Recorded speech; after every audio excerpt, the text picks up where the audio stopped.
मां कैकेयी के कृत्य से आहत भरत श्री राम को लेने के लिए वन के रास्ते पर निकल पड़े थे।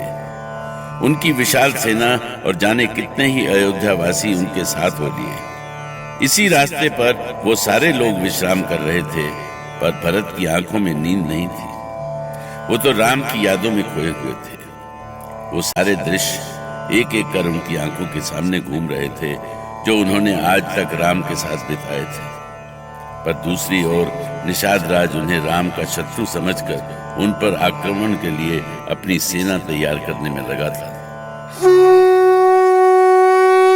सावधान सैनिकों, हमारा श्री राम निर्दोष है। वो अपना पिता का आज्ञा मान के राज सिंहासन का छोड़ के वनवास स्वीकार किए हैं, पर उनके भाई भरत उका मार के अयोध्या का सिंहासन हमेशा के लिए हथिया लेना चाहते हैं। पर हम ऐसा नहीं होने देंगे, कौन विध नहीं होने देंगे, चाहे हमें इसके लिए अपनी जान ही काहे न देनी पड़े। सब साथी लोग हमले के लिए तैयार हो जाओ। बोलो प्रभु श्री राम की जय जय।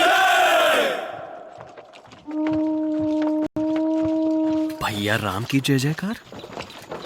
कौन है ये लोग? महाराज भरत, हम इस प्रदेश के राजा निषाद राज हैं। अब आप बताइए कि आप पूरी सेना के साथ कहां जा रहे हैं? निषाद राज, मैं अपने भाई श्री राम से मिलने जा रहा हूं। अयोध्या का सिंहासन उनके बिना खाली है। हमारी अयोध्या सूनी हो गई है निषाद राज। ओहो, हम तो कुछ और ही समझ लिए थे। कहिए भैया, हम आपका क्या मदद कर सकते हैं? श्री राम सीता मैया और लक्ष्मण भैया के साथ हमारे पास ही तो रुके थे। हे ईश्वर, धन्य भाग्य हमारे कि आप हमें मिल गए। आप हमारे लिए भाई लक्ष्मण जैसे हैं। आप भी हमारे भाई जैसे हैं भरत। आपकी सहायता करके हमें खुशी होगी। करत दंडवत देखी उन्हें, भरत लीन ही उरलाई। जैसे लाखन सन भेंट भई, प्रेम ना हृदय समाई।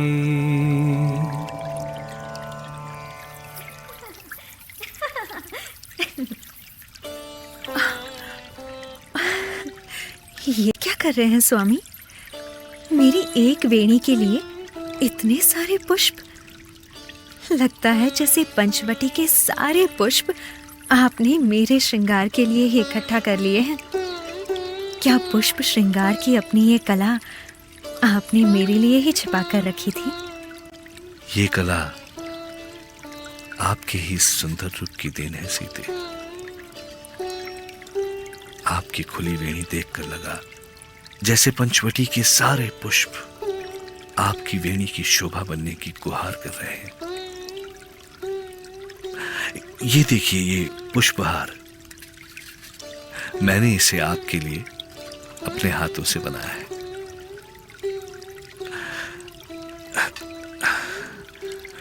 महलों में दासियों ने तो कभी मुझे आपका श्रृंगार करने का अवसर नहीं दिया। इस पुष्पहार में कितनी सुंदर लग रही हैं आप। लगता है जैसे पुष्पलता अपने ही फूलों की पोत से झुकी जा रही हो। आपकी ये पुष्पलता धन्य हो जाएगी स्वामी, यदि आप कभी कभी ऐसे ही अपने हाथों से इसका श्रृंगार कर दिया करें। आपने तो मेरे मन की बात छीन ली सीते। यही अवसर तो मैं आपसे मांगना चाहता था। कम से कम इसी बहाने मुझे आपकी इस काले मेघों से सुंदर वेणी को स्पर्श करने का अवसर तो मिल सकेगा। बस रहने दीजिए स्वामी। देखिए, आपके मन के साथ ये चंचल पंछी भी बहकने लगे हैं। कहीं ऐसा ना हो कि ये भी आपसे इस वेणी के श्रृंगार का अधिकार मांगने लगे।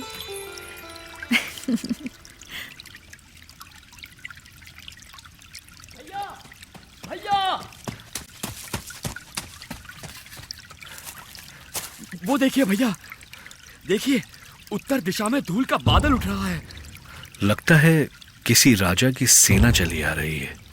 इस वन प्रदेश में किसकी सेना आ सकती है? भैया, भरत को छोड़कर यहाँ और कौन आ सकता है भाभी?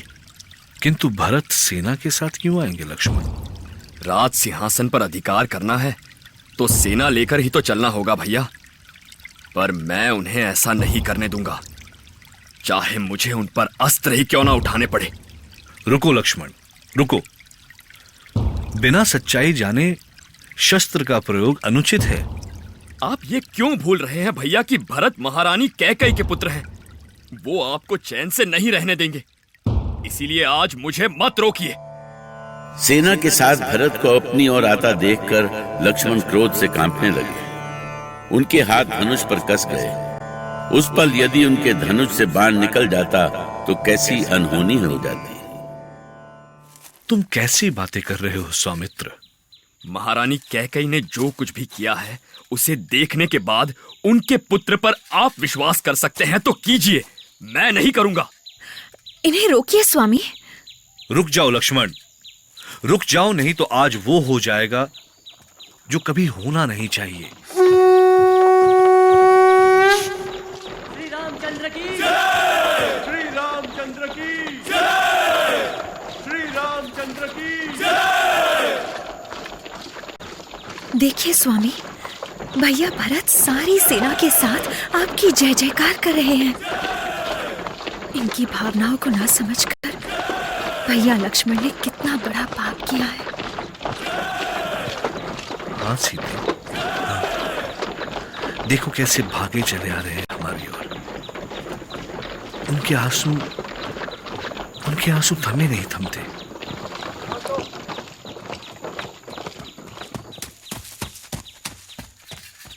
भैया! भरत, भरत, क्या हुआ भरत? तुम ऐसे अचानक क्या? अयोध्या में सब ठीक तो है ना?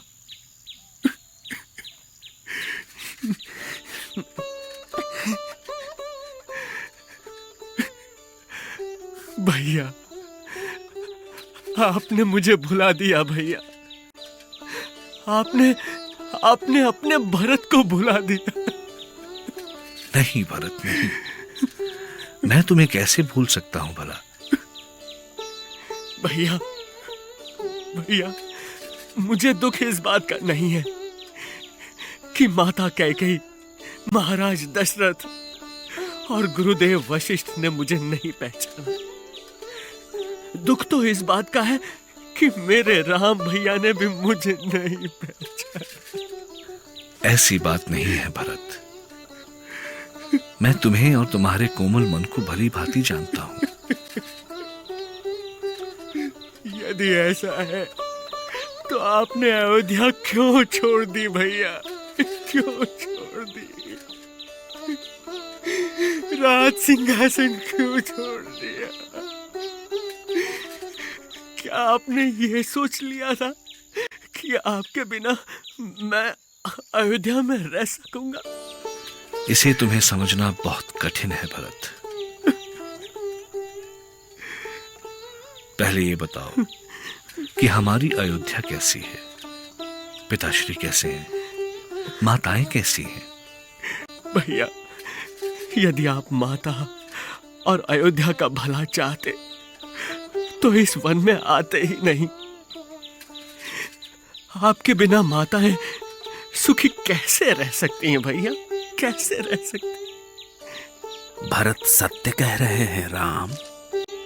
तुम्हारे बिना पूरी अयोध्या सूनी पड़ी है। प्रणाम गुरुदेव। आप यहाँ? मैं तुम दोनों भाइयों की बातें सुन रहा था राम।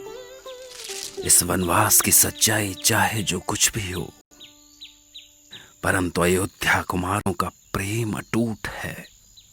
देखो, तुम दोनों भाइयों का मिलन देखकर सबकी आंखें भर आईं। मेरी तो कामना है कि तुम दोनों भाइयों का ये प्रेम सदा बना रहे। हम भाइयों का प्रेम आपकी शिक्षा का फल है गुरुदेव। आपने ही तो हमेशा प्रेम, धर्म और ज्ञान की शिक्षा दी है हमें। ये तो ठीक है राम, पर ये संस्कार तुम्हें रघुकुल से ही मिले हैं, अपने पूर्वजों से मिले हैं, जिनका आशीर्वाद सदा तुम्हारे साथ है। भैया, मैं केवल अपनी बात कहने नहीं आया हूं। मैं आपके पास अयोध्या की सारी प्रजा की विनती लेकर आया हूं। कहो भरत। भैया, पहले आपको मुझे एक वचन देना होगा कि आप मेरी विनती नहीं ठुकराएंगे। मैं ये वचन अवश्य देता भरत, पर मैं इस समय जाने कितने वचनों से बंधा हूं। मां के वचन, पिता के वचन। पर हां भरत, यदि उन बंधनों से बाहर तुम कुछ भी मांगते हो तो मैं तुम्हें ना नहीं कहूंगा। अयोध्या से आए लोगों को लगने लगा कि राम अपने भाई कुमार भरत की विनती सुनकर लौट चलेंगे। भला प्राणों से प्रिय भरत की विनती को कैसे ठुकरा सकते हैं वो। और फिर राम भी भरत की प्रेम भावना देखकर भाव विह्वल हो गए थे। जब दोनों भाई एक दूसरे के गले से लगे तो भावनाओं का विशाल सागर लहराने लगा। इस सृष्टि ने आज तक भाई भाई का ऐसा मिलन नहीं देखा था। कैसा अनोखा क्षण था वो। उस घड़ी को याद करके आज भी आंखें भर आती हैं। राम